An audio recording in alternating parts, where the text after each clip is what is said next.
ማንም ከሞት ሊያመልጥ አይችልም። ወላሂ ያፈለገ ባለስልጣን ይሁን ሀብታም ይሁን ዓሊም ይሁን ጃሂል ይሁን ምስኪን ይሁን ሁሉም ጊዜው ሲደርስ ያንኳኳበታል፣ ሩሁን መዞ ያወጣዋል።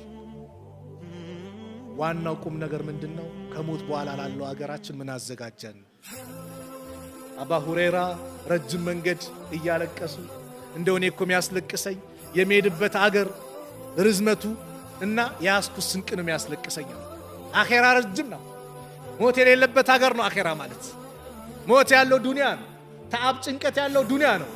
አኼራ ወይ ዘላለም የደስታ ሀገር ነው ወይ ዘላለም የስቃይ ሀገር ነው አኼራ ማለት። አላህ ከስቃይ ጠብቆ በደስታው የምንደሰት አላህ ያድርገን። ስለዚህ ወሚን ሐያቲከ ሊመውቲካ በህይወት እስካለ ለሞት ስንቅ አዘጋጅ፣ ስንቅ እናዘጋጅ።